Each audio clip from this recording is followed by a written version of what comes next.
ATM এ টাকা তোলার সময় এক গৃহবধূর সঙ্গে ঘটে গেল প্রতারণার ঘটনা। মঙ্গলবার ঘটনাটি ঘটেছে মুর্শিদাবাদের হরিহরপাড়ার একটি ব্যাংকের এটিএম এ। প্রতারণার শিকার হয় ভবানীপুরের ফতেমা খাতুন বেবি। জানা যায়, বিশ্বাস করে সাহায্য চেয়ে তার এটিএম কার্ডটি ভেতরে থাকা এক অজ্ঞাত পরিচয় ব্যক্তির হাতে তুলে দিয়ে সাহায্য চাইতেই ঘটে বিপত্তি।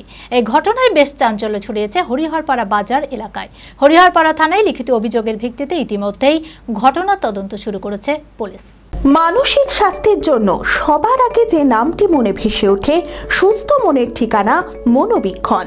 যোগাযোগ নাম্বার 7477799516। মঙ্গলবার রাতে মুর্শিদাবাদের হরিহরপাড়ার একটি ব্যাংকের এটিএম এর বুথে টাকা তুলতে গিয়েছিলেন বাবানীপুরের গৃহবধূ ফতেমা খাতুন বিবি। গ্রুপ লোনে পাওয়া 40,000 টাকা তুলে বোনের বন্ধক রাখা গয়না ছাড়ানোর স্বপ্ন ছিল তার, কিন্তু সেই স্বপ্ন মুহূর্তে ভেঙে যায় প্রতারণার জালে। জানা যায়, এটিএম এ দাঁড়িয়ে থাকা এক অজ্ঞাত পরিচয় ব্যক্তিকে সাহায্যের অনুরোধ করেন তিনি। সেই ব্যক্তি চালাকি করে ফতেমার আসল এটিএম কার্ড নিয়ে ভুয়ো কার্ড ফিরিয়ে দিয়ে মুহূর্তেই সেখান থেকে চম্পট দেয়। পরে দেখা যায়, অন্য এটিএম থেকে ফতেমার ব্যাংক অ্যাকাউন্ট থেকে তুলে নেওয়া হয়েছে সমস্ত টাকা। ঘটনার পর ভেঙে পড়েন তিনি। টাকা দিতে গেল, এটিএম থেকে টাকা দিতে গিয়ে একটা ছেলে এটিএম ডালি পালিয়ে এটিএমটা দিয়ে গিয়ে চলেছে। একবার সেই অসহায় লোকেরা শ্বশুর শাশুড়ি দেখতে পারে না, স্বামী দেখতে পারে না, আগে ছেলে বিলি সে যায় খায়, পুরো টাকা নিয়ে গেল। হ্যাঁ, 41,000 নিয়েছিল করবে, তাই বললো দিয়ে ওই তো টাকাটা ওই তো আজ তুলতে এসেছিল এটা আর তুলতে এসেছিল, তো জানানোর সময় তো একজন দিতে গিয়ে তো সেই এটিএম খালি পালিয়ে গেল, ওর এটিএম খালি দিয়ে গেল, আর এটিএম খালি পালিয়েছে। এই তো ঘটনা যায়, ছেলে পালিয়েছে, টাকা তুলে নিয়েছে সব। হ্যাঁ, তো বলছে টাকা তুলেছে, ছেলে তো ওই এটিএম নিয়ে তো কেটে পড়ছে, কিন্তু অন্য জায়গায় টাকা তুলেছে। ঠিক আছে, তো এখানে সব কালো এলো, কালো সাপটা শুধু ব্লক করে দেবে, তো ব্লক করতে হলো না আগে। তার স্বামী ভিন রাজ্যে শ্রমিকের কাজ করেন, সংসারের দায়িত্ব আর বোনের স্বপ্ন জড়িয়েছিল সেই টাকাতেই। হরিহরপাড়া থানায় লিখিত অভিযোগের ভিত্তিতে ইতিমধ্যেই তদন্ত শুরু করেছে পুলিশ। সমস্যা বলতে, আমি এটিএমে টাকা তুলবো তাই বললাম, দি এটিএমে ঢুকি একজনকে এটিএমটা দিলাম, দি সেই এটিএমটাতে ও বললো যে আমি কেন ওকে দিলেন কেন না, একজন তুলছিল টাকা দি, সে ভালো দি, তাকে আমি দিলাম এটিএমটা, সে আমার টাকাটা চেক করে দিল। আমি বললাম যে চেক করে দেন টাকাটা, তা বললো ও চেক করে দিল। না, আমি জানিনি খুব, আমি এইখানে এসে তুলি, আমার স্টেট ব্যাংকেরই, আমি স্টেট ব্যাংকে এসে তুলি, ওখানে আমি নামবো না, আমি এখানে তুলবো তাই বললাম।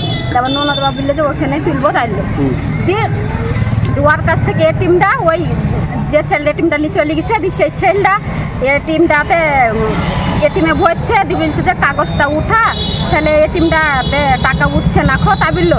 বারবার পকেটে ফু দিছে, ওয়াই করতে করতে এটিএমটা কখন ওর এটিএমটা ভর দিছে, আমার এটিএমটা নিয়ে ও একজনও দাঁড়ায়নি, অমনি সঙ্গে সঙ্গে পালিয়ে গেছে এটিএমটা নিয়ে। আপনার এটিএম নিয়ে? হ্যাঁ, আমার এটিএম পালিয়ে গেছে। তারপরে আমি আবার আমার ননদকে বলছে যে এটিএমটা বের কর, বলছে বের করতে হবে না, এটিএমে টাকা উঠছে তাই বলছে। তাই বলছি না, এটিএমে টাকা উঠবে না, তুই বের কর। এরকম করে বের করে দেখছি ওর এটিএম, আমার এটিএম না।